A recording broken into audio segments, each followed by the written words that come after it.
Ahora sí. Bueno, el seminario, como les dije, es un seminario de ejercicios para resolver de estequiometría en este grupo donde están todas estas personas que están en el listado ahí, si lo ven bien. Y la estequiometría, como ustedes bien saben, es una disciplina que lo que está tratando de hacer de medir las cantidades de reaccionantes en una reacción química, cómo entender una reacción química en términos de combinatoria. ¿Ah? Medidas de combinaciones, cantidades de productos para generar, de reaccionantes para generar productos. Muchas veces la gente pregunta, bueno, ¿y todo esto de las concentraciones, cantidades, es algo que nosotros utilizamos frecuentemente en alguna parte?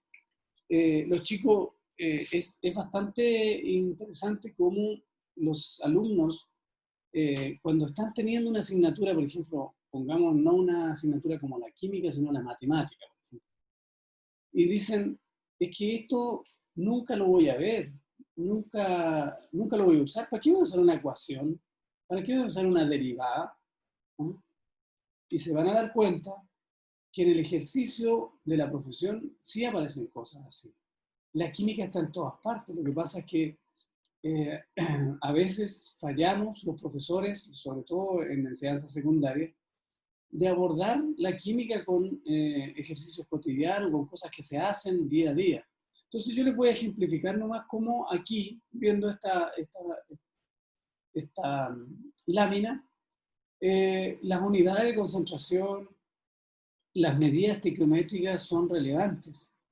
Cuando uno hace un perfil bioquímico, y este es un perfil bioquímico real, ustedes pueden ver que, no sé, las cantidades de cosas que se miden, el nitrógeno ureico, la orenia, el colesterol total, además de ser compuestos, muchos de ellos en particular, que vamos a analizar después en química orgánica, yo les voy a hacer clases también y les voy a mostrar algunas estructuras de fármacos, de compuestos endógenos que son relevantes y por eso cómo vale la pena entender químicamente hablando. Aquí el nitrógeno ureico, por ejemplo, aparece en miligramos por decilitro. ¿Ah?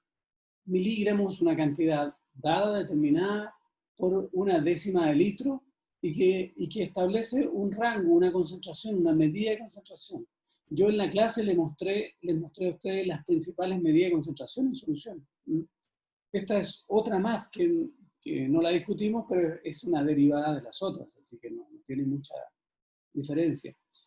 Los rangos, gramos por decilitro, fíjense usted, incluso en el caso de las enzimas, se establecen unidades un poquito distintas como unidades por litro, estableciendo la característica de unidad de una enzima como una medida de cuánto trabaja la enzima. ¿Ah? Por lo tanto, es una concentración, pero en términos generales, de la actividad enzimática.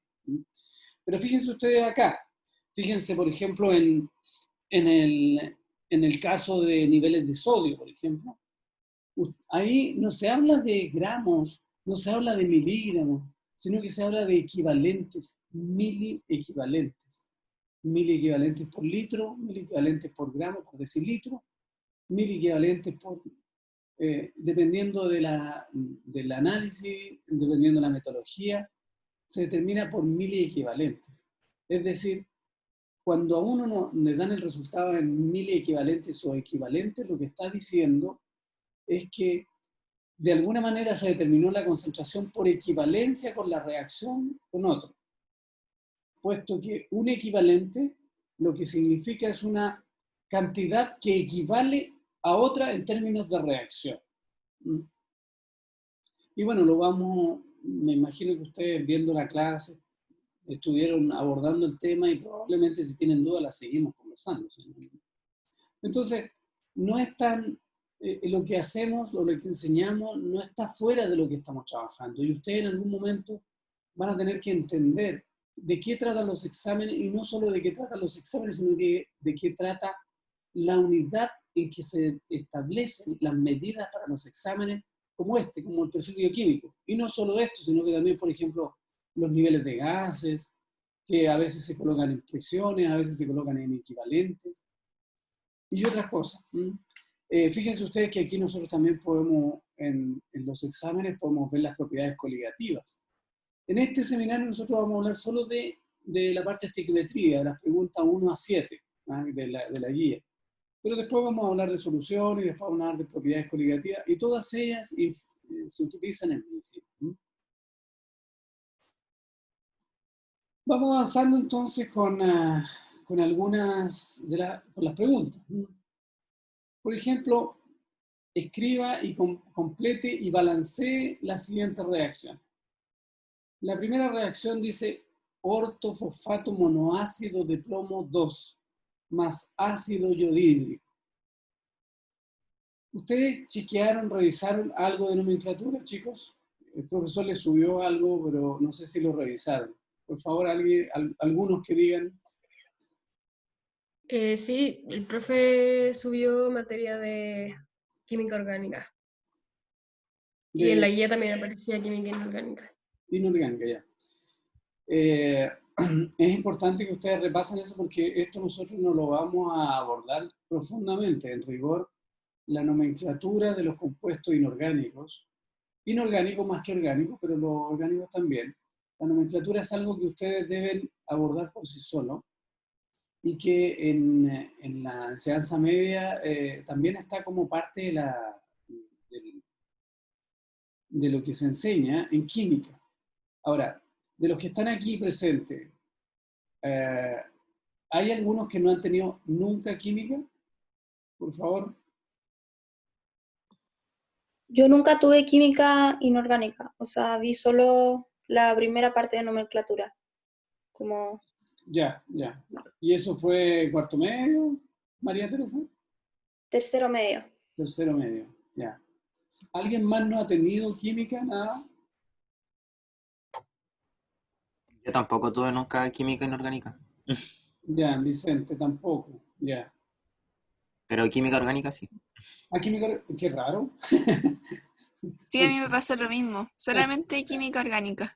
Qué raro, chiquillos, porque en general, obviamente, que la idea es que a través de la química inorgánica se sientan las bases para entender después aspectos de química orgánica, a menos que le hablaran solo de nomenclatura, que es una cosa muy básica, digamos.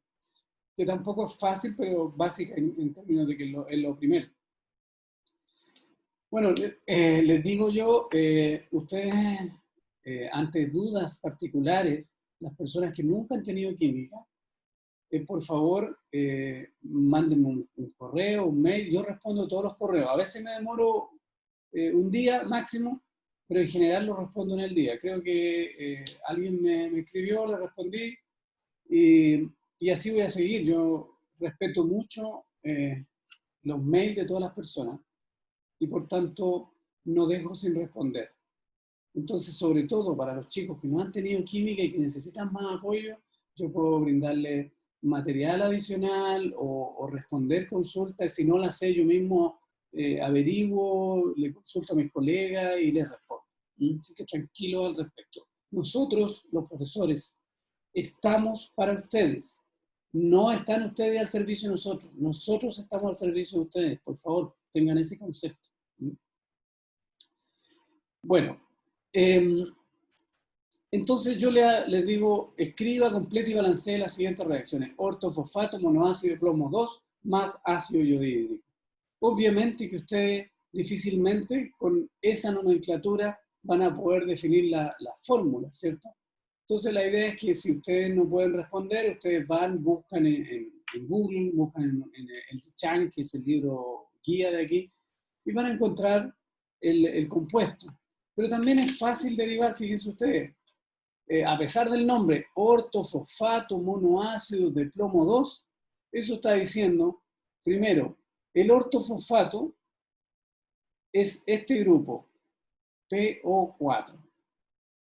Al decir monoácido quiere decir que tiene un solo hidrógeno que puede ser potencialmente ácido. Y de plomo 2 quiere decir que el plomo está con su valencia más 2. Y normalmente el nombre está escrito en el sentido opuesto a la forma en que está escrita la fórmula. Entonces, ortofosfato es lo primero, monoácido, ortofosfato es lo último, monoácido es lo que sigue hacia atrás, y plomo es lo que empieza. Fíjense que está exactamente al revés. ¿Mm? Ahí pueden definir la fórmula. Ácido yodhídrico, pasa lo mismo, ¿ah? Solo que en general la palabra ácido hace que se establezca en la presencia del hidrógeno, ¿ya? Y por lo tanto yodhídrico quiere decir simplemente que tiene yodo. Ácido algo, hidrógeno algo. ¿Mm? Ácido sulfúrico, hidrógeno y sulfato. ¿Mm? Y sulfato es una molécula un poquito más compleja. Entonces, aquí está la reacción. Ortofosfato, monoácido de plomo 2, más ácido yodhídrico. Y la pregunta es, ¿qué produce? Si ustedes buscan, van investigando, qué sé yo, se van a dar cuenta que se produce una degradación importante de la molécula y se transforma en ioduro de plomo. Fíjense que ahí, al escribir eso, ioduro de plomo, está escrito en sentido inverso. Ioduro de plomo. Primero dice ioduro, que es el último, y después se dice plomo. Y el ácido fosfórico, o ácido ortofosfórico, que viene del ortofosfato. Ortofosfórico o fosfórico también se dice, ¿ya? Ahí la palabra ácido hace que ya la secuencia no sea invertida. Esa es la reacción. El tema y la pregunta es, ¿esa reacción está en equilibrio? ¿Alguien responde?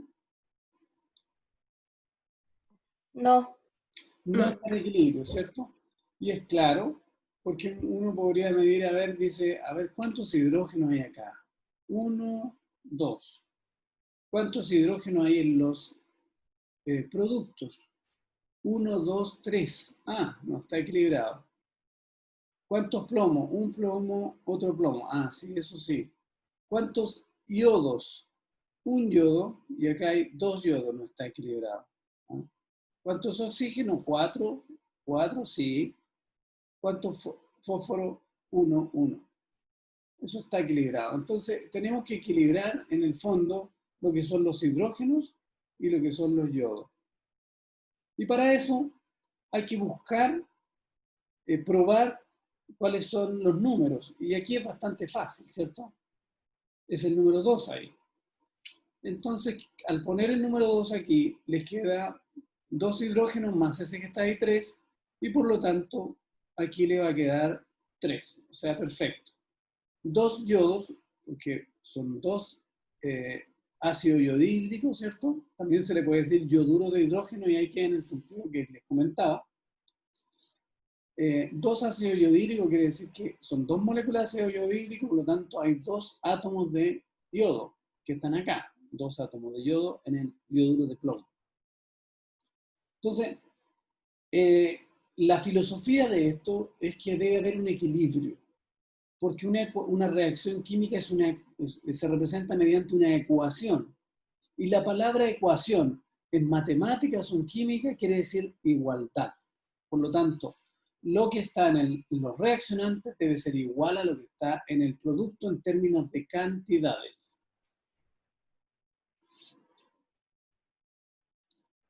Amoníaco más ácido sulfúrico. Uno va buscando, el amoníaco es el NH3, que también uno le podría definir de otra forma, ¿cierto? Como hidruro de nitrógeno. Fíjense, probablemente nunca han escuchado el amoníaco como hidruro de nitrógeno. Pero las reglas de nomenclatura en general son estrictas y pueden fácilmente uno definir el nombre, aunque no sea el nombre más común. El amoníaco es un nombre de uso común, no es un nombre de nomenclatura IUPAC.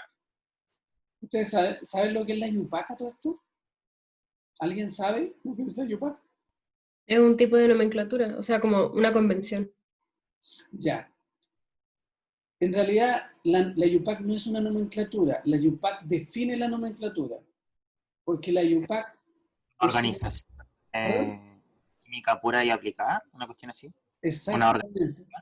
Es una asociación internacional para la química pura y aplicada. ¿Qué es lo que es? Es una especie de organización mundial. en donde se juntan los químicos. Yo no soy químico, yo soy bioquímico. O sea, a mí me gusta la química, pero dentro del organismo humano para entender las patologías. No la química pura, yo no soy químico puro. Pero esa organización, ahí se unen los químicos puros en general para establecer cómo se le coloca el nombre a los compuestos. Entonces la IUPAC es la Agencia Internacional para la Química Pura y Aplicada, y ellos definen los nombres de las cosas. Entonces cuando uno dice nomenclatura IUPAC, uno está diciendo nomenclatura de esta organización, que es la más respetada al respecto. Entonces, amoníaco no es un nombre de IUPAC, no es un nombre de nomenclatura de IUPAC, es un nombre de uso cotidiano. El ácido sulfúrico sí, el ácido sulfúrico es una nomenclatura de IUPAC, y es H2SO4. Recuerden ustedes de las clases anteriores que las moléculas son eléctricamente neutras, están perfectamente coordinadas, y por lo tanto la unión de todos los elementos dentro de la molécula del ácido sulfúrico hace que esto sea perfectamente neutro, y ustedes además pueden establecer la estructura en el espacio y les va a quedar perfecto, ¿no? Con una simetría bastante apropiada. ¿Qué produce la reacción del amoníaco, que además es una base, es un compuesto alcalino, con el ácido sulfúrico, que es un ácido, que es lo contrario? Si ustedes toman amoníaco, que es gas, en realidad, aquí yo en la ecuación no he puesto que sea gas, pero es gas, y el ácido sulfúrico, que en su estado normal también es gas, y que podemos tenerlo de manera concentrada. O sea, nosotros podemos tener soluciones de ácido sulfúrico y soluciones de amoníaco en recipientes y mezclarlos. Esta reacción ocurre preferentemente en agua, y al mezclarlo hay una reacción bastante fuerte, porque es una base con un ácido, y una base con un ácido genera una reacción potente como la que aparece ahí en la figura, y se genera sulfato de amonio. Y el sulfato de amonio es una sal, y una sal que precipita, que ustedes la pueden tener así como la sal de mesa, ¿cierto? Con ciertas otras propiedades. Este amoníaco y esta reacción parecida también nos permite generar los derivados de amonio, e incluso los derivados de amonio cuaternarios que se usan hoy en día en la desinfección para la pandemia que estamos usando, ¿sí? Bueno, pregunta de nuevo. ¿Esta reacción está equilibrada o no está equilibrada, chicos? ¿Qué les parece? No, creo que no. ¿Catalina? ¿Qué cree usted? No, que no está equilibrado. No está equilibrada, ¿cierto? A ver, tiene... Oye, y le falta bastante, parece, porque mire, fíjense, ese 2 que está ahí está en el paréntesis, y quiere decir que hay 2 nitrógenos, que hay 8, 2 por 4, ¿cierto? 8 hidrógenos, y lo demás, el sulfato está igual. Entonces nos faltan nitrógeno y hidrógeno, porque acá hay un nitrógeno y hay 3 y 2, 5 hidrógenos. ¿Cómo podríamos arreglar esto? Poniéndole, por ejemplo, ahí un 2. También no es tan difícil, ¿cierto? Hay otras reacciones que son más difíciles de balancear. Si yo coloco aquí, tengo 2 nitrógenos, que son los mismos 2 que tengo aquí. 2 por 3, 6 hidrógenos, más 2 hidrógenos son 8. Y aquí hay 2 por 4, 8. O sea, nos queda perfecto. ¿Se va entendiendo, cierto? ¿Profe? Dígame. No entiendo por qué el NH4 está entre paréntesis y después está el 2. ¿Por qué no se pone N2H8? Bueno. Lo que pasa es que primero es una forma de representación más apropiada, ¿ya? Porque se entiende que el grupo NH4 es el que reacciona, ¿ya? Y por lo tanto uno en la reacción lo que va a ver es que el sulfato está ligado a 2 grupos NH4, a 2 nitrógenos con los 4 protones. Por lo tanto es una representación de lo que estaría ocurriendo en la reacción propiamente tal. Pero si usted coloca una fórmula empírica que se llama, usted perfectamente puede colocar N2, H8, SO4.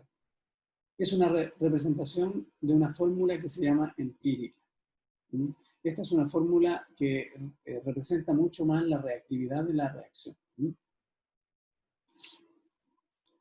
Bueno, veamos otro. El hidróxido de magnesio más el nitrato de plata. ¿Cómo se representa? Fíjese aquí. El hidróxido es este grupo, OH. Recuerden siempre, el grupo OH es el hidróxido. ¿Mm? En el agua también. En el agua ustedes tienen un grupo hidróxido y tienen un grupo y tienen un protón. ¿Mm? El agua no es H2O, no son dos hidrógenos y un oxígeno así puesto en esa proporción, sino que es HOH, un protón y un hidróxido. ¿Mm? Y por lo tanto uno podría, a ver, yo tengo aquí una pizarrita, solo para mostrar. El H2O es esto, HOH, que si ustedes lo analizan, sería H más y OH menos. Eso que está ahí se llama hidroxilo y genera los hidróxidos. ¿Ya?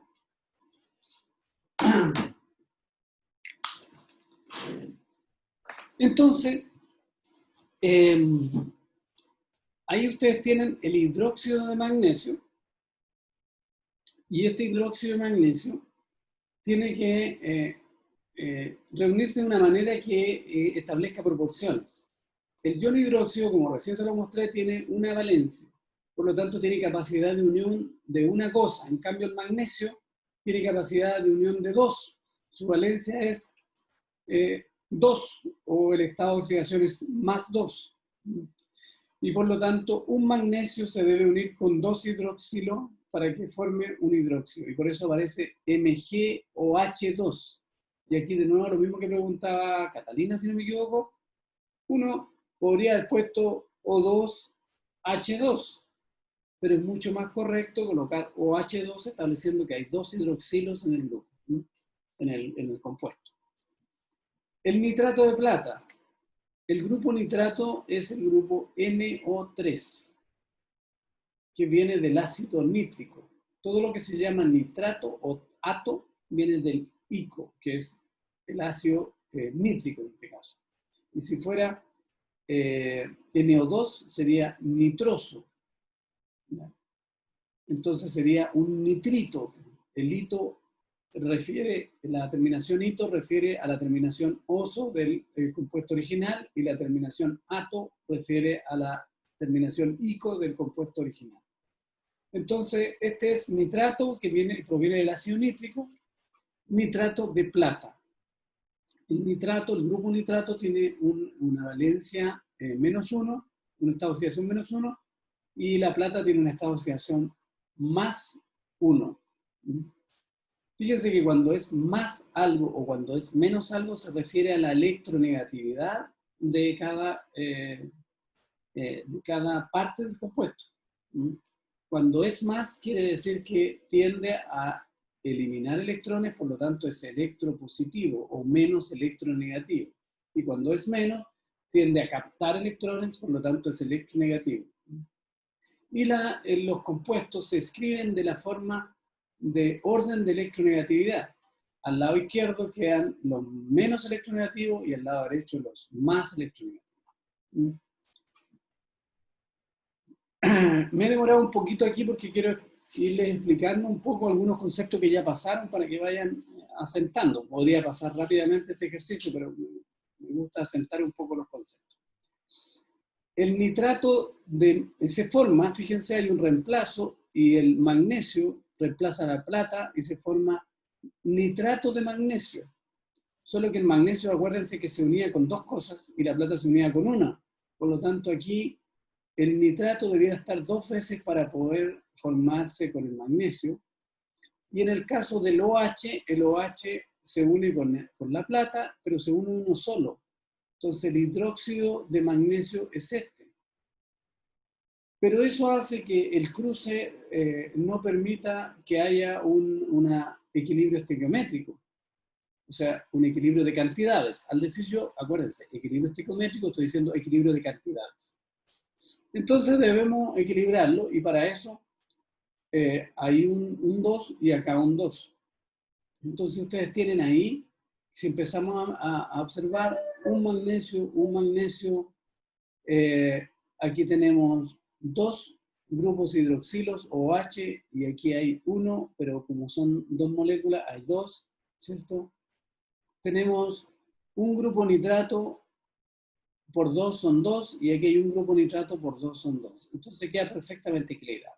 Lo único que hicimos en esta pregunta fue un poco de nomenclatura, ¿cierto? Recordar un poco de nomenclatura, recordar cómo se escriben los compuestos, ver cómo se establecen las reacciones y cómo se equilibran y cómo reaccionan los compuestos en cantidades para establecer un equilibrio de cantidades o una estequiometría apropiada. Profe, Dígame. ¿por qué, o sea, cómo saber que el OH se junta con la plata y no con el mm, Con el nitrato? nitrato. Con el nitrato. Claro. Ya. ¿Se acuerda que le acabo de decir que los compuestos se escriben de tal forma de que los elementos más electronegativos quedan a la derecha, Sí, el sí. OH y el NO3, y los menos electronegativos, o también electropositivos que se llaman, quedan a la izquierda? Entonces, es como que este fuera positivo y este negativo. Este es positivo y este es negativo. Entonces, obviamente, que los positivos con los positivos no se pueden unir, ¿cierto? Y los negativos con los negativos tampoco. Entonces, aquí hay un positivo con un negativo, magnesio con OH. Y aquí hay otro positivo con otro negativo, plata con nitrato. Si nos vamos a unir cruzado, debe unirse el positivo de acá con el negativo de acá. Y el positivo de acá con el negativo de acá. ¿Me doy a entender? Sí, gracias, profe. Ya, muy bien. Seguimos entonces. La pregunta número 2 dice, dado los siguientes elementos y compuestos, escriba el nombre de cada uno de ellos e investigue el uso que se le da en medicina y su importancia para la salud. Ahí nosotros le mostramos 3 compuestos. El objetivo de esta pregunta no es una gran complejidad, simplemente mostrarle a ustedes que hay muchos compuestos que tienen utilidad clínica, que tienen utilidad para entender y uso en medicina, ¿cierto? Entonces, por ejemplo, el primero es el carbonato ácido de sodio, que también se llama bicarbonato de sodio. Lo conocemos, lo usamos en la casa, ¿cierto? Para acidez estomacal y para otras cosas. Lo conocemos comúnmente como bicarbonato de sodio y junto al ácido carbónico forman el principal buffer o tampón sanguíneo. Es decir, son el ácido carbónico y el bicarbonato de sodio son los dos compuestos que permiten que nuestra sangre esté a pH 7,3. Fíjense ustedes. Fíjense que si cambia un poquito la concentración de bicarbonato de sodio en la sangre, podemos tener una acidosis metabólica o podemos tener una alcalosis metabólica. Ambas situaciones son complejas desde el punto de vista clínico. Una persona no puede estar en acidosis metabólica porque se muere en menos de un día. Alcalosis metabólica uno puede durar un poquito más, pero también es altamente severo. Y cuando estamos en alcalosis o en acidosis metabólica, fíjense que el pH sanguíneo es 7,3, más o menos. ¿Ustedes creen que si una persona tiene un pH 7,2, fíjense, una décima, será patológicamente importante? ¿Será relevante? ¿Alguien puede opinar al respecto? Profe, ¿Mm? eh, Vicente, dígame. que tenía dos cosas que decir. Una era es que parece que hicieron una pregunta en el chat. En el chat, pucha. Es que no tengo el chat visualizado. A ver. ¿Me la puede leer, por favor? Si es que la tiene por ahí. Yo justo no Eh, estoy. Se me fue el chat. ¿Cómo se llama el PB, entre paréntesis, hidrógeno, fósforo, oxígeno 4, cierra paréntesis 2? Sulfato de plomo. Y lo otro era, ¿se puede cambiar también la concentración de bicarbonato de sodio o ácido carbónico ingiriéndolo? ¿Se puede cambiar? ¿Cómo así? Una vez, por ejemplo, ya es una anécdota, mi abuelita en vez de poner polvo de hornear, puso... Ahora vi la pregunta. Tengo el chat visualizado, por si acaso. Ya, cuénteme de nuevo, ¿qué pasó con su abuelita? cuando como en familia hicimos como un queque y mi abuelita le había echado bicarbonato de sodio en vez de polvo de hornear. Como que se equivocó Sí, sí. porque en el frasco. ¿Y eso qué efecto podría tener? Como además de neutralizar en los ácidos que están en el estómago. ¿Efectos toxicológicos dices tú? No sé, ¿algún efecto? Sí. No tiene grandes efectos toxicológicos, más que el cambio de sabor, digamos. ¿Ah? Porque la verdad es que el bicarbonato de sodio es un compuesto bastante inocuo. O sea, uno, si cambia el pH sanguíneo y con el nivel de bicarbonato de sodio, la verdad es que ahí es muy grave. Pero consumiendo bicarbonato de sodio, el organismo absorbe la cantidad y lo neutraliza y no alcanza a llegar a la sangre en esa forma, digamos. Así que no cambia. Usted puede consumir bicarbonato de sodio y no hay problema. Así que el problema es el sabor del producto. Entonces, si fuera como inyectada una solución, no sé, se me va no sé, Absolutamente. en el suero. Tira. Pero un ejemplo, eso sería terrible. Eso sería terrible. Vía digestiva las cosas no llegan directamente, se tienen que absorber, tienen que pasar por barreras, etc. Pero endovenoso, lo que tú agregues es muy dañino. O sea, tú si agregas solamente, por ejemplo, una jeringa con aire, endovenoso mata a una persona. Por lo tanto, la manera endovenosa es bastante relevante. Pero es lo mismo como con lo de las lacrimógenas, que uno se pone bicarbonato en los ojos, ¿tampoco afecta? No, porque lo que pasa es que las lacrimógenas son productos que en general pueden ser acroleínas y una serie de otros compuestos que tienen características ácidas. Por eso es que producen irritación, además de otros efectos. Y por lo tanto, cuando uno agrega, por ejemplo, bicarbonato u otros productos, lo que está haciendo es neutralizar o el producto o su acidez o basicidad. Y el bicarbonato de sodio, de manera externa, como le digo, ya sea por vía oral o por vía tópica, no genera grandes niveles de toxicidad. Así que no es tanto problema. Profe, No, es que yo tenía un compañero que en vez de echarse desodorante se echaba bicarbonato. Ya. ¿Eso se puede hacer? Sí. O sea, mire, yo no les aconsejo echarse cosas raras, digamos, que no estén establecidas porque pueden generar irritaciones, pero lo que pasa es que la mayoría de los efectos en salud está generado por acidificaciones. ¿Ah? Por ejemplo, el crecimiento microbiano bajo la axila requiere de acidificación. Por lo tanto, el agregarse algo que sea básico evita la proliferación de microorganismos y por lo tanto el mal olor. Lo mismo pasa en los dientes. El Streptococcus mutans, que es la principal bacteria que genera la destrucción de los dientes, necesita vivir en un ambiente ácido. Y por lo tanto, cuando nosotros nos cepillamos los dientes, además de agregar flúor, que lo que hace es inhibir una vía metabólica del virus, que es la glucólisis, en una enzima que se llama enolasa, además de matar el bicho por esa vía, el blanco de la pasta dental es bicarbonato de sodio.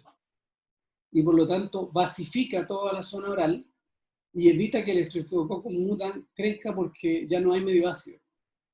Por lo tanto, el agregar bicarbonato de sodio en cualquier circunstancia donde hay crecimiento microbiano siempre va a evitar el crecimiento microbiano. Pero al mismo tiempo, el bicarbonato de sodio de uso tópico en zonas sensibles produce irritación.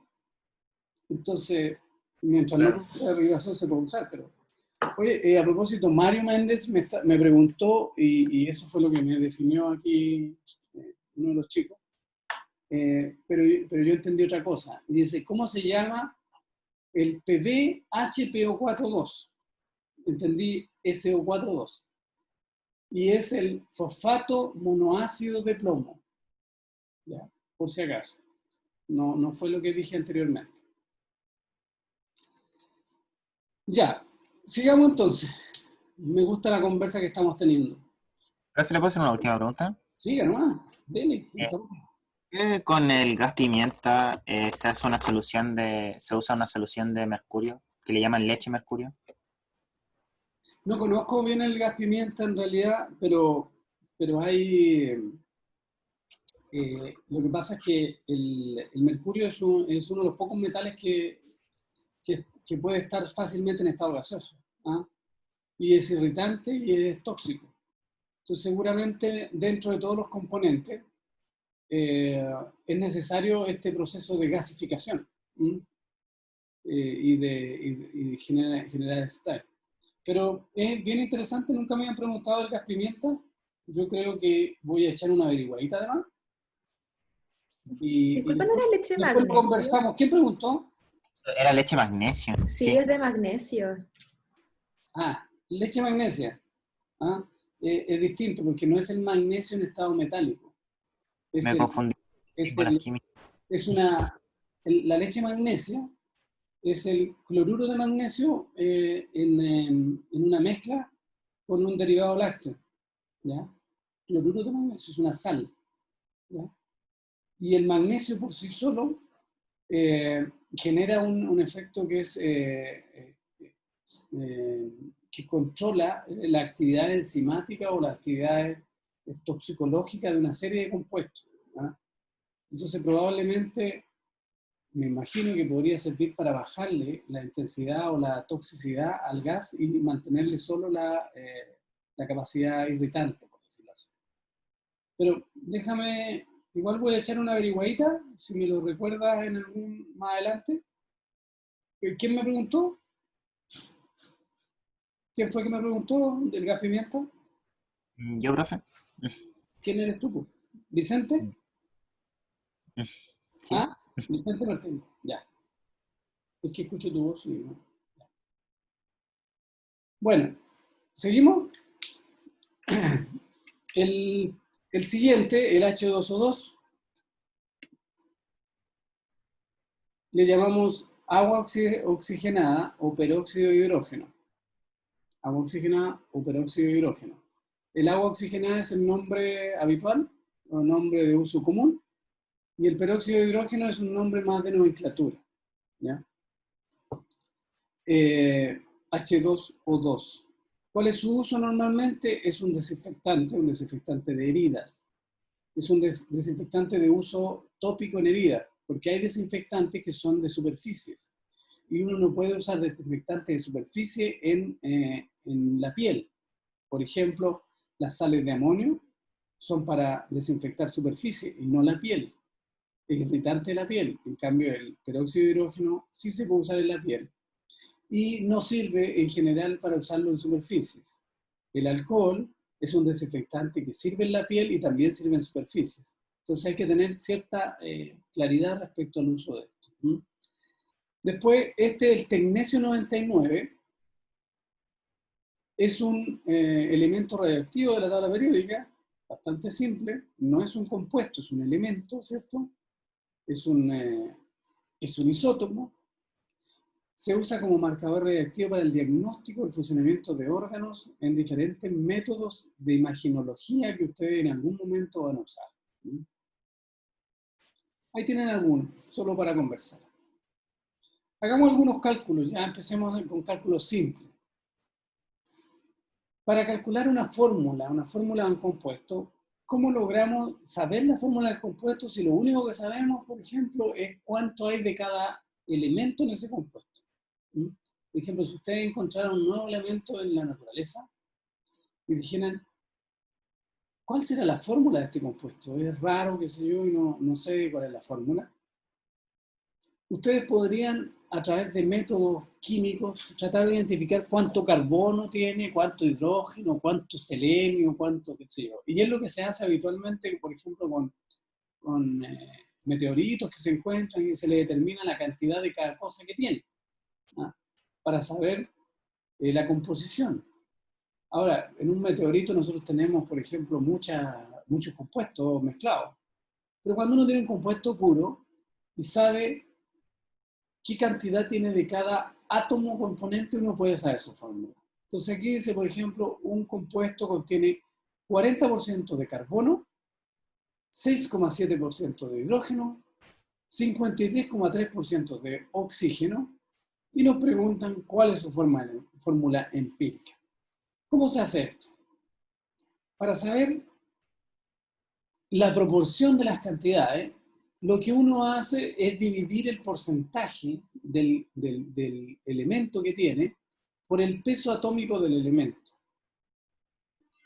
Y el peso atómico del carbono es 12, entonces si yo divido el porcentaje por el peso atómico voy a tener un número, que es en el fondo la relación que va a tener este número con los otros componentes.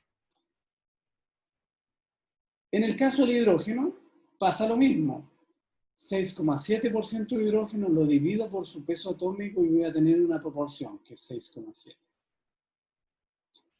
Y en el caso del oxígeno, la cantidad que es 53,3%, lo divido por su peso atómico que es 16 y nos da 3,33. Y fíjense ustedes, ¿Profe? ¿sí? ¿Por qué se divide en 16 y no en 32 si es que dice que es dioxígeno? Porque se divide por el peso atómico del elemento y no por el número de la molécula. O sea, en realidad le colocamos oxígeno por el hecho de que el oxígeno no anda como átomos solos, sino anda como moléculas, ¿cierto? Pero en realidad lo que estamos preguntando es la cantidad de oxígeno, no de O2, no de molécula O2. Entonces, en rigor deberíamos colocar O aquí para ser más correcto, pero no lo colocamos así porque en general el oxígeno no anda solo. ¿Mm? Pero es una, ¿sí? Ok. Ya. Entonces, la cantidad de carbono, hidrógeno y oxígeno son los porcentajes, esta es la cantidad, los porcentajes, los dividimos por cada uno de los pesos moleculares y vamos a tener la proporción en que se mezclan. Y la proporción es 3,33, esas 6,7, esas 3,33. Pero como es muy complicado, mejor dividamos por el número más chico para establecer una proporción unitaria. Divido por 3,33, divido por 3,33, divido por 3,33 y la proporción me sale que es 1 es a 2 es a 1, que se veía ahí también, ¿cierto? 1 es a 2 es a 1, pero aquí queda más clarito. Si eso es así, entonces la relación va a ser esta.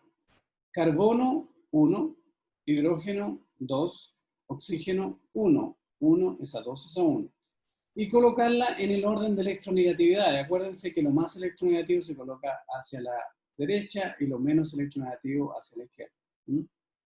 El hidrógeno está un poco ahí entre medio porque el hidrógeno, a pesar de aparecer en la tabla periódica en el extremo electronegativo, no es electronegativo, es, digamos, está en la tabla periódica puesta en un lugar que es en el que pudo colocárselo, ¿no? No es igual, por ejemplo, al sodio. El sodio es altamente electropositivo y está justo abajo. Y esa es la proporción, pero uno dice, ¿habrá un compuesto que sea C1H2O? Es raro ese compuesto, ¿cierto? En realidad esa es la proporción. O sea, cuando uno tiene los porcentajes y divide por los pesos atómicos y hace esta relación, uno establece la proporción en que están 2 hidrógenos con un carbono y con un oxígeno. Pero fíjense que este compuesto en realidad es esto. C6H12O6. Ahí está. 1 es a 2 es a 1. Pero ese es el compuesto que es conocido, que se sabe que existe. ¿Ustedes lo conocen eso, no? ¿Alguien sabe Glucosa. cuál?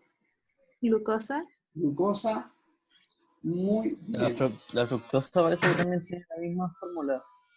En general, las hexosas, que las van a ver después en química orgánica, son C6H12O6.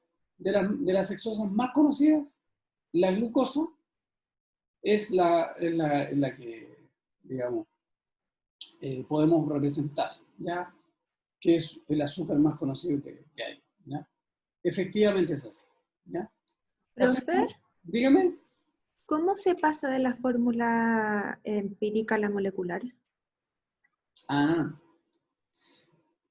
Hay dos formas. La primera es ver si las relaciones, por ejemplo, hacerlo en términos geométricos, y si las relaciones calzan perfectamente, y uno puede colocar hasta que se llenen las relaciones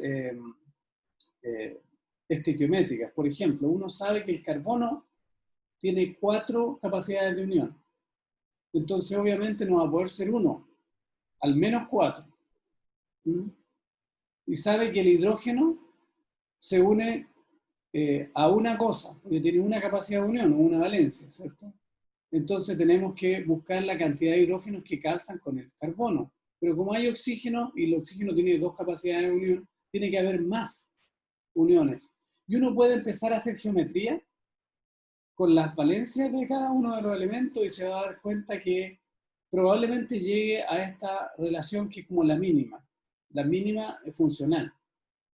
Y esa es una forma geométrica de buscarlo, prácticamente tanteando. Y la otra es saber que en la naturaleza existe un elemento ya con una fórmula mínima funcional. Y nosotros sabemos que la fórmula mínima funcional que tiene carbono, hidrógeno y oxígeno es C6H12O6, con conocimiento previo, ¿ya? No es fácilmente deducible. De hecho, puede ocurrir también que haya un elemento que sea de más carbonos y más hidrógenos y más oxígeno, pero en la misma proporción. ¿Ya? Bueno, sigamos. Hablemos algo de peso equivalente.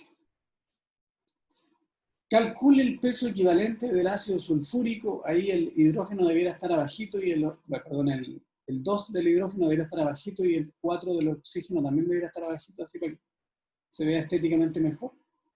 Pero ustedes saben, por lo menos se representa bien. Ácido sulfúrico, H2SO4.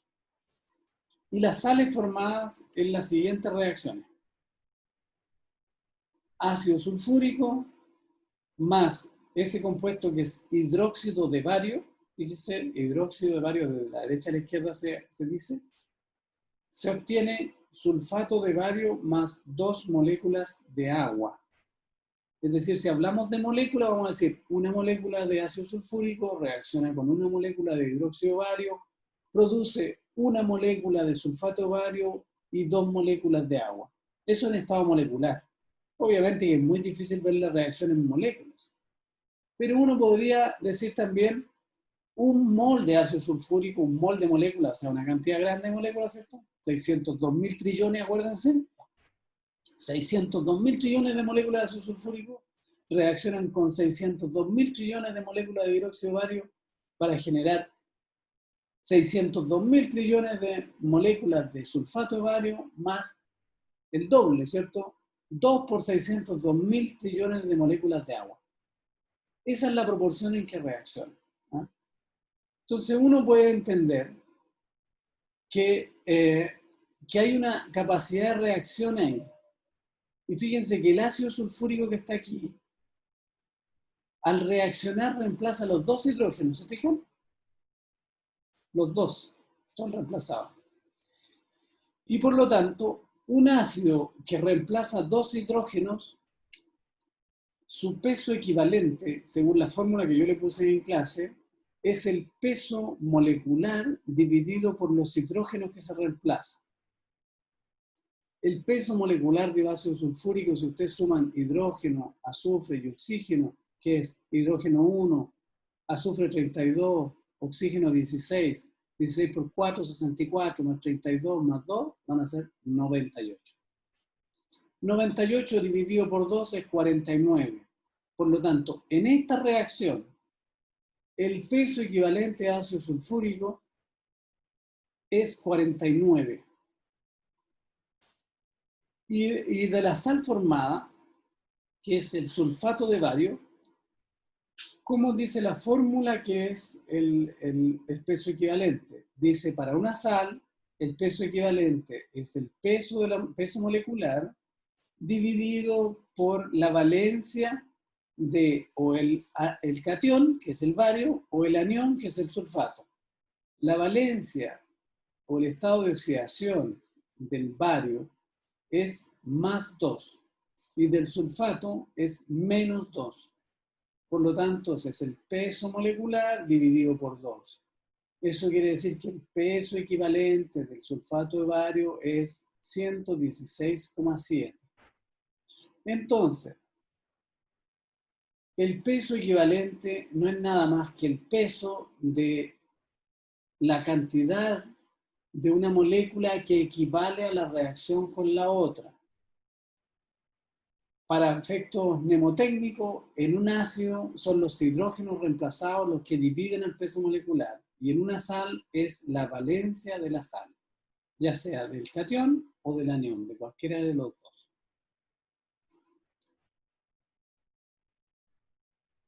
Pero en esta reacción,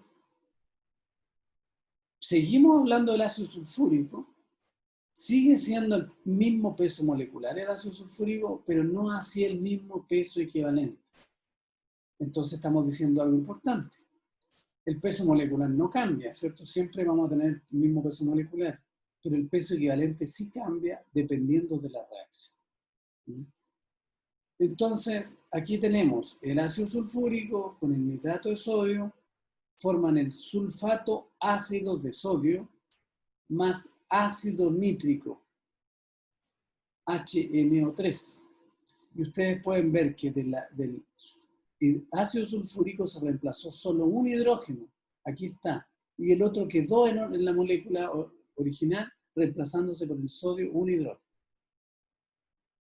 Eso hace que en este caso particular, el peso equivalente del ácido sulfúrico sea el peso molecular dividido por el hidrógeno reemplazado por un hidrógeno reemplazado. Por lo tanto, el peso molecular es igual al peso equivalente. Y de la sal, que es el sulfato ácido de sodio, buscamos el peso molecular de la sal. Si ustedes buscan cuánto pesa el sodio, 23, el hidrógeno 1, el sulfato, el azufre 32, el oxígeno 16, y suman todo eso les va a dar 120. Esta es una sal en que el catión es sodio más 1, y el anión es HSO4. Ese es el anión completo, que es menos 1. Por lo tanto, es dividido por 1. 120. También podríamos calcular el peso equivalente del ácido nítrico, ¿cierto? De la misma forma, pero nos están pidiendo del ácido sulfúrico y de la sal que se forma. ¿Ah? El peso equivalente del ácido nítrico sería el peso molecular del ácido nítrico dividido por la cantidad de hidrógeno reemplazado, que es 1. O sea, el peso equivalente, el peso molecular es igual al peso equivalente. Y así tienen que ir entendiendo. Como clave hay una diapositiva en que yo les resumo todas las formas de sacar los pesos equivalentes de todos los tipos de compuestos, sales, ácidos, bases, etc. Por otro lado, el peso equivalente yo les dije que era, en la clase les dije que era la cantidad de un compuesto que reacciona con una cantidad determinada de hidrógeno o de oxígeno. Y eso es el peso equivalente mínimo, y después eso reacciona con otros compuestos en esa misma proporción de equivalencia. Entonces, incluso en la clase les dije que en las reacciones los compuestos reaccionan equivalente. ¿Qué quiere decir eso? Hay una cantidad que es capaz de reaccionar con otra cantidad de un compuesto en equivalencia. Y si usted le coloca más del otro compuesto, no va a haber más reacción que esa.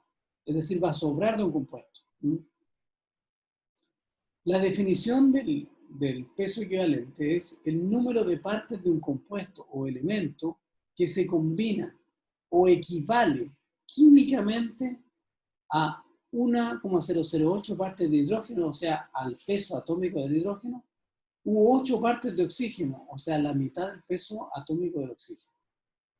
Fíjense, ¿por qué a la mitad del peso atómico del oxígeno? Porque el oxígeno, acuérdense que tiene valencia -2, y por lo tanto, para calcular un peso equivalente es el peso atómico o molecular dividido por la valencia. Entonces, 16 dividido por 2 es 8. En cambio, el hidrógeno, cuya valencia es 1, su peso atómico es 1, 1,008 que está ahí, dividido por 1 queda 1,008. Y así la proporción siempre es relativa a la valencia. Entonces nos preguntan, ¿cuál es el peso equivalente de un metal? Si se sabe que 0,68 gramos de él, al tratarse con ácido clorhídrico, desprenden 0,0412 gramos de hidrógeno. Entonces, ¿qué sabemos? Que 0,68 gramos de un metal que es desconocido, no sabemos cuál es, ¿cierto? Si supiéramos cuál es, podríamos inmediatamente sacar el peso equivalente, porque diríamos el peso atómico dividido por la valencia del metal. Pero como no sabemos cuál es el metal, un metal desconocido, ¿cierto? Le echamos ácido clorhídrico y desprende una cantidad de gas y medimos la cantidad de gas. Uno puede decir, a ver, 0,68 gramos de este metal desconocido liberan 0,0412 gramos de hidrógeno. O sea, la proporción entre este metal y el hidrógeno es de 0,68 a 0,04. Ahí está la relación. Y nos dicen que el peso equivalente es lo que equivale químicamente a 1,008 partes de hidrógeno. Y aquí hay 0,0412. Entonces, esto es una proporción nada más. 0,68 gramos de metal son equivalentes a 0,0412 gramos de hidrógeno. Entonces, a 1,008, ¿cuánto va a ser el equivalente? Y ahí vamos a tener la definición de equivalentes. Y si ustedes sacan esta proporción, multiplicando 0,68 por 1,008 y dividiendo por 0,0412, les va a dar 16,6 o 16,5, dependiendo si usan 1,008 o 1 nomás, ¿ya? Les va a dar 16,5 o 16,6. Y eso quiere decir que 16,6 gramos de este metal son equivalentes a 1,008 gramos de hidrógeno, o reaccionan con 1,008 gramos de hidrógeno, o producen 1,008 gramos de hidrógeno. O sea, hay equivalencia. Y si esa es la equivalencia con 1,008, eso es el peso equivalente de este compuesto. 16,6. Sabemos el peso equivalente, no sabemos el peso molecular, ¿cierto? Deberíamos saber qué valencia tiene para saber cuál es el peso molecular. Si la valencia es 1, entonces este es el mismo peso molecular. Si la valencia es 2, habría que multiplicar y decir que es 33,2. Si es 3, ahí multiplico por 3, por 4, por 5 y voy a saber el peso molecular. Muchas veces este método químico se usa para saber el peso equivalente y después derivar el peso molecular y lograr saber qué compuesto es. Estos son métodos de identificación de compuestos. ¿Tienen alguna duda aquí? ¿Sí? No entiendo dónde dice a 1,008 partes de hidrógeno u 8 partes de oxígeno. Como de dónde salió el oxígeno. Ah, no, pero es que esa es una definición, ¿ya? Es decir, el peso equivalente se define como aquella cantidad que reacciona con esa cantidad de hidrógeno, o alternativamente con 8 partes de oxígeno. Pero no es como que pueda siempre como hacer una No. regla 3 con el peso molecular de cualquier compuesto, o sea, cualquier elemento. Aquí, en el ejercicio, la reacción es con hidrógeno, fíjense. Pero si yo hiciera reaccionar este mismo metal con oxígeno, tendríamos que hacer la proporción con 8 aquí. Y si no fuera con ninguno de los dos, por ejemplo, otra cosa. Si no fuera con ninguno de los dos, sabiendo el otro elemento, deberíamos calcular cuál es la cantidad que tiene que reaccionar. Entonces uno dice, mire, por ejemplo, 0,68 gramos del metal reaccionan con 0,0412 gramos de ácido sulfúrico, por ejemplo, ¿cierto? Ujú. Como sabemos el peso equivalente de ácido sulfúrico, sabemos que es 98 dividido por 2, porque tiene 2 hidrógenos, ¿de acuerdo? Sí. Diríamos 98 dividido por 2, 49. ¿Cuántos reaccionan con 49? Ah, Igual, ya. igual daría lo mismo. Es decir, Ya. el peso equivalente del elemento en la reacción con cualquier elemento les va a dar lo mismo o una proporción dependiendo de si reacciona todo o una parte. Acuérdense Ya. del ácido sulfúrico que usa los 2 hidrógenos o uno y tiene un peso equivalente u otro. Es decir, uno siempre puede calcular el peso equivalente de un compuesto por reacción con otro. Pero por definición, para dejarlo como establecido así por UPAC de nuevo, se estableció que la norma para entender esto es que es la cantidad que se combina con 1 gramo de hidrógeno o alternativamente con 8 partes de oxígeno. Pero se puede hacer con cualquier compuesto. ¿Mm? Ya, gracias. Ya.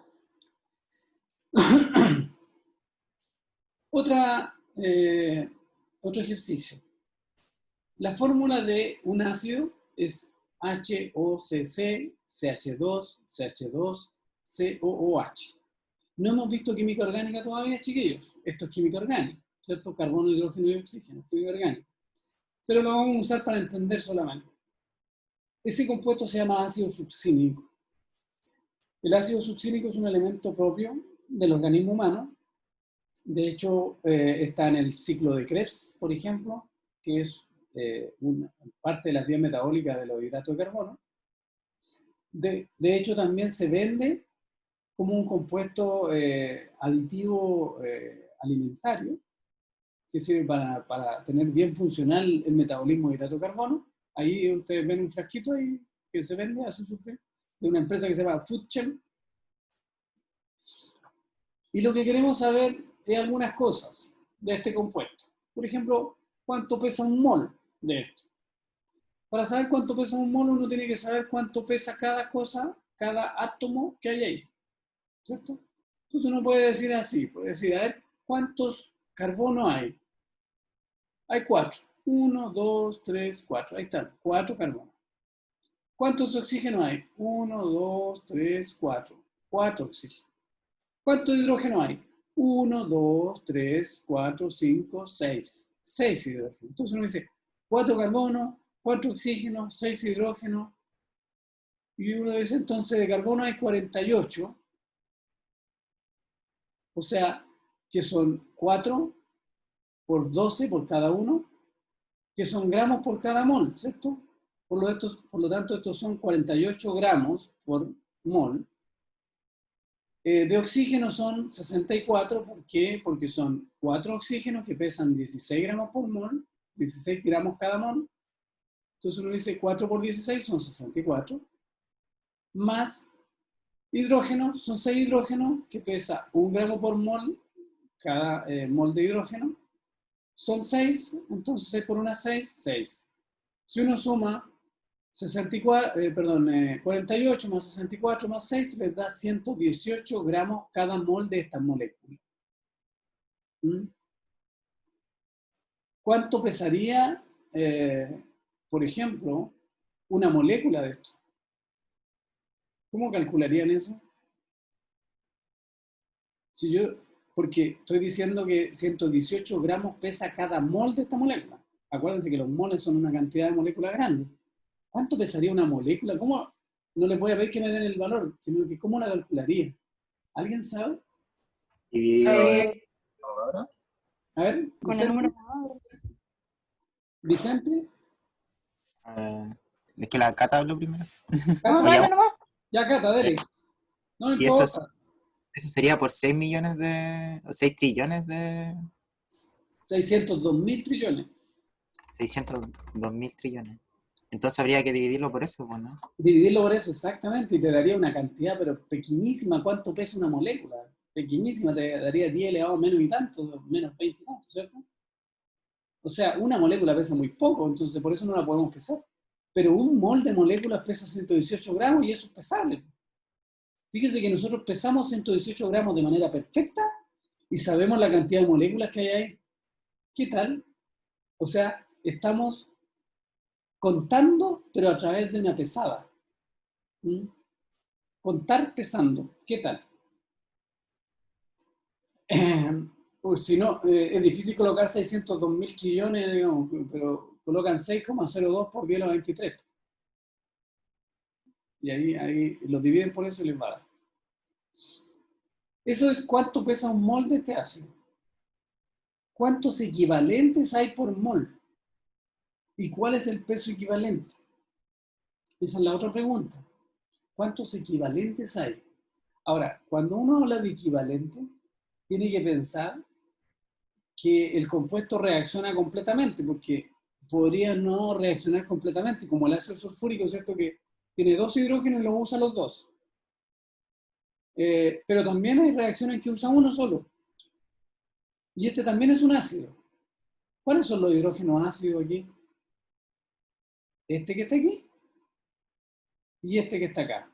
Estos que están aquí no salen porque están pegados a los carbonos al medio y es muy difícil salir. Como esta parte es una parte ácida, que es el grupo carboxilo, este es un ácido que sale. Y este es el grupo carboxilo también, y este es otro. O sea, hay uno y hay dos. ¿Cuántos equivalentes tiene esta molécula? ¿Quién dice? Maki. ¿Cuántos equivalentes tiene? Rosario. Son los nombres que veo por aquí. 2. 2, ya. Pero no respondió Rosario, sí, ¿eh? ¿Profe? Bueno, dígame, Gabriel. Pero eso igual dependería si lo ponen en una reacción, por ejemplo, la cantidad que reacciona. Sí. Por eso digo, no es la cantidad, es el tipo de reacción. Si yo tomo ácido succínico y lo hago reaccionar con algo, puede que reaccione uno de los 2 hidrógenos solamente, dependiendo de la reacción, o puede que reaccione todo. Por ejemplo, yo estoy seguro que si le agrego hidróxido de sodio, que es una base fuerte, me va a reaccionar todo el ácido succínico y me van a reaccionar los 2 hidrógenos de los 2 lados. Pero no sé cuál va a ser la reacción con bicarbonato de sodio, que es una base más débil. Puede que reaccione uno de los ácidos nomás y por lo tanto hay un equivalente en esa reacción. Acuérdense que los equivalentes, el peso equivalente va a depender de la reacción. ¿Mm? Pero cuando lo preguntan a secas hay que asumir que... Sí, buena pregunta, Gabriel. Buen detalle. Cuando te lo preguntan a seca, tú tienes que asumir que son los dos posibles que se eliminan. ¿Mm? Ah, ya, bueno. Siempre. ¿Mm? Ya, entonces aquí asumimos que hay ¿cuántos equivalentes entonces? ¿Cuántos equivalentes? 2. Dos, ya. Entonces ahí está, ¿ves? El de acá y el de acá. 2 equivalentes por mol. Y si el mol pesa esos 118 gramos por mol, entonces al dividir por 2, yo tengo el peso de un equivalente. Y el peso de un equivalente es 59 gramos. Si le queremos poner la unidad, le vamos a poner 59 gramos por equivalente. Así que igual que arriba, 118 gramos por mol, aquí 159 gramos cada equivalente, o por equivalente. ¿Ya?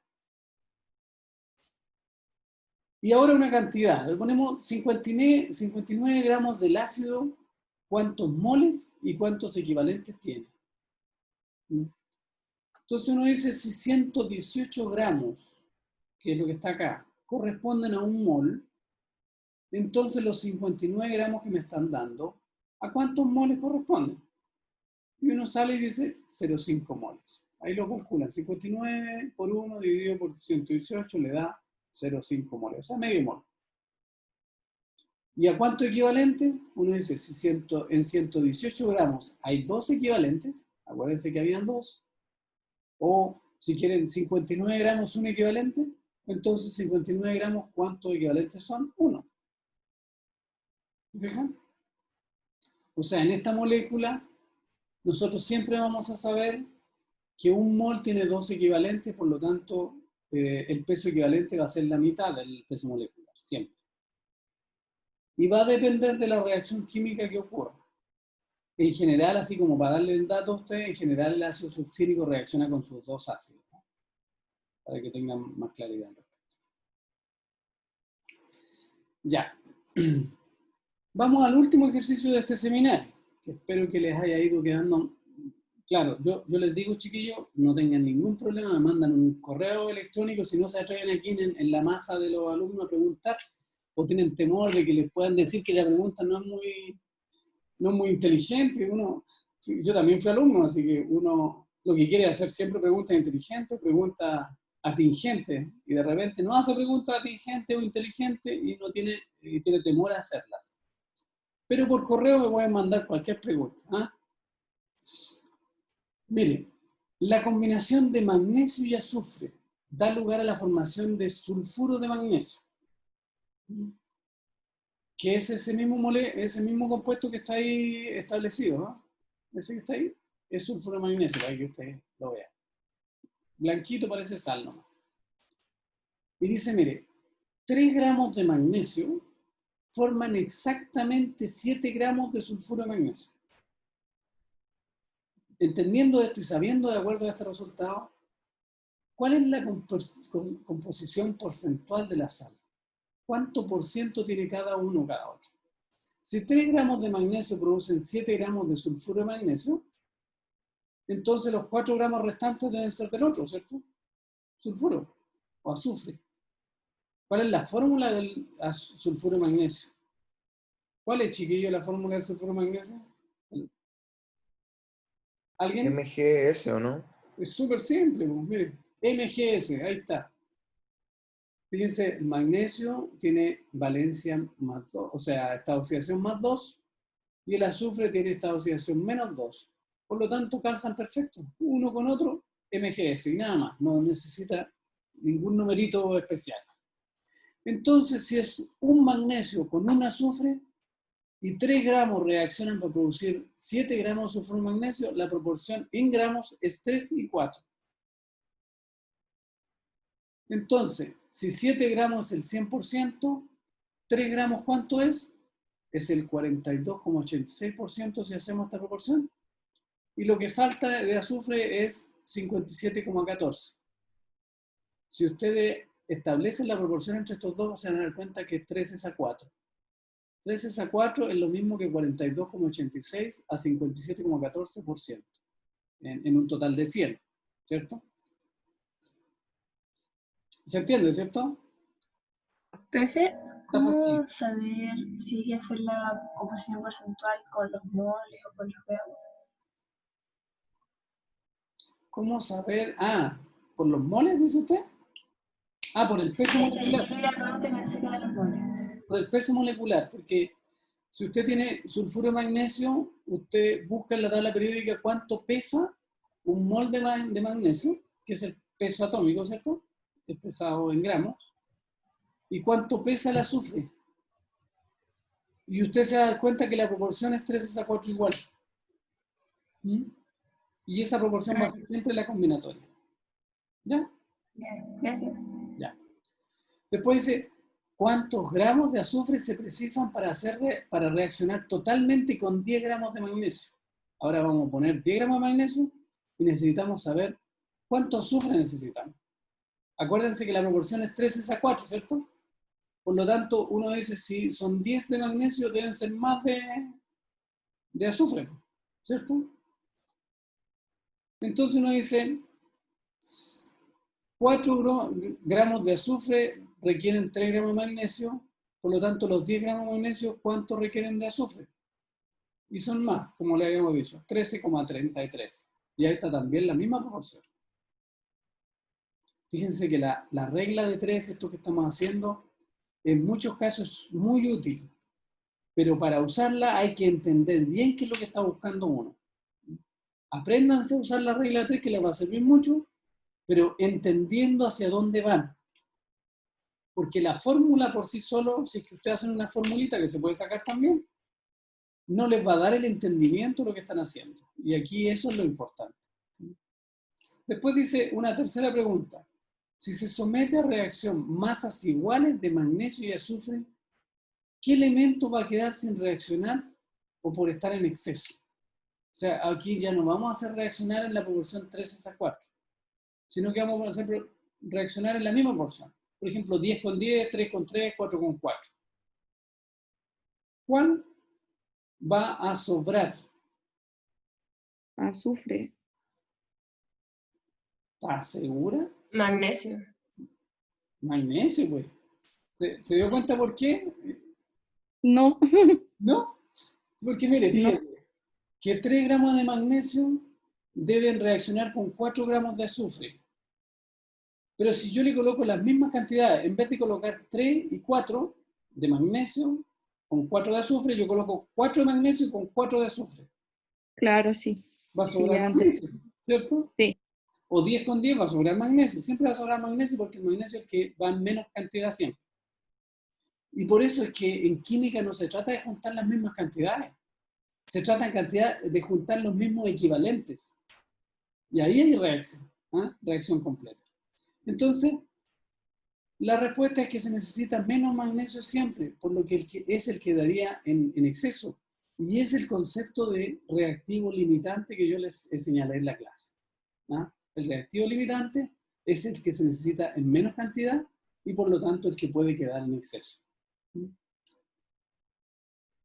A ver, aquí hay una... Gabriel me pregunta si la parte de nomenclatura inorgánica es importante aprendérsela para los certámenes. ¿Ya? No es muy importante. ¿Por qué? Porque nosotros, sabiendo que no la estamos enseñando, y entendiendo que vienen algunos con algunos conceptos de nomenclatura química orgánica del colegio y otros no, lo que nosotros estamos haciendo en esta asignatura es entregarle a ustedes la fórmula, por ejemplo. Van a un certamen y le decimos fosfato ácido de magnesio y le ponemos la fórmula. ¿Ya? O sea, en general le vamos a poner el nombre y la fórmula. Así que en ese sentido no es muy importante. Pero sí es importante en el sentido de entender qué es lo que es un fosfato, o qué es lo que es un ácido, o qué es lo que es una base, o qué es lo que es un hidroxilo. Entonces hay conceptos así como generales de la nomenclatura que es bueno que uno tenga. Y por eso se les subió algo de nomenclatura, entonces ustedes vean, digan, recuerden lo que yo les dije. Lo que es más electronegativo va puesto a la derecha y lo que es menos electronegativo va puesto a la izquierda. En general los ácidos van con el hidrógeno puesto a la izquierda. Algunos iones deben conocerlo. Algunos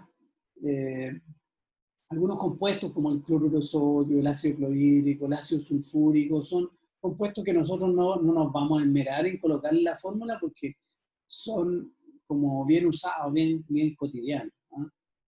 Pero compuestos complejos o un poquito más elaborados, se le vamos a colocar la fórmula y el nombre. E incluso le vamos a dar los datos de peso molecular y esas cosas cuando lo necesiten. Porque no vamos a usar tabla periódica, entonces le vamos a dar nosotros los datos. Lo que tienen que entender ustedes es cómo transformar esos datos para obtener el resultado que queremos, los gramos o los equivalentes, ese tipo de cosas.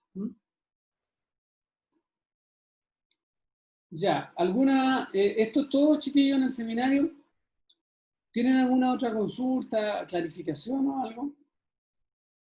Y si no, me mandan, insisto, un correo electrónico y yo les respondo todo lo que pueda responder. Profe, la otra vez... perdón. ¿Gabriel? Sí, es que no es una pregunta de materia, era una que estaba revisando en el calendario y había un día que tocaba seminario, si no me equivoco, de termodinámica y equilibrio químico el mismo día. Ya. Sí, yo creo que probablemente sea así. Lo que pasa es que estamos... el PEC, Marcelo Antonelli, está ajustando en la medida de lo posible.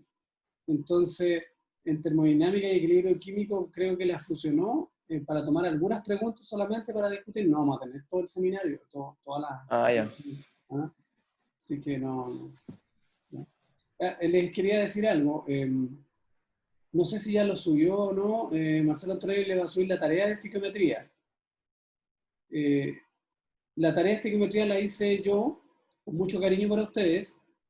Hay un crucigrama para que se entretengan.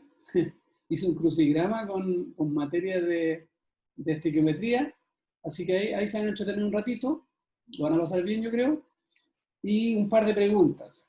pero no se les va a pedir esa tarea para la próxima semana, sino para la semana subsiguiente, porque involucra soluciones también, ¿ya? O sea, hay un crucigrama de estequiometría y después una pregunta de soluciones, 2 preguntas de soluciones. Entonces van a tener 2 semanas más, pero háganla por favor porque esa sí va a ser evaluada, ¿ya? Profe, ¿al final van a hacer un feedback del primer trabajo que hicimos de seminario? Sí, sí. Como no habíamos vuelto y no habíamos conversado este tema, ayer estuvimos conversando entre los colegas y vamos a subirle un feedback respecto a cómo le fue en la tarea, qué elementos le faltaron, si estaba bien o no estaba mal, qué sé yo. Y yo estoy en eso. Ahora voy a revisar las tareas a ustedes y se los voy a subir entre mañana, pasado quizás, ¿ah? Para que tengan ese feedback, ¿ya? Hay otro feedback además que se les va a enviar o se le envió ya, que también lo discutimos, que es respecto a la encuesta que hicieron todo el curso de todas las asignaturas, pero en particular nosotros quisimos entregarle un feedback respecto a nuestra asignatura a ustedes, porque respetamos lo que ustedes opinaron y también sabemos que en estas condiciones en que estamos dando la asignatura hay situaciones complejas y queremos responderle, así que también le vamos a entregar un feedback de esa encuesta, ¿ya? Chiquillo, ¿algo más? Profe, una pregunta. ¿Sí?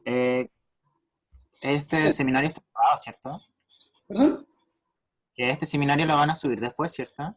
Sí, sí, sí. Gracias, profe. Está siendo grabado. Yo no sé si lo ven ahí, pero está siendo grabado. Gracias. Ya. Ok, chiquillos. Entonces, cualquier cosa, me escriben nomás y hasta una próxima oportunidad. Cuídense mucho, cuidan de su familia y nos veremos. Gracias, profe. Chao, Usted que también. esté Chao, bien. profe. Gracias. Chao, profe. Chao. Gracias. Chao, profe. Gracias.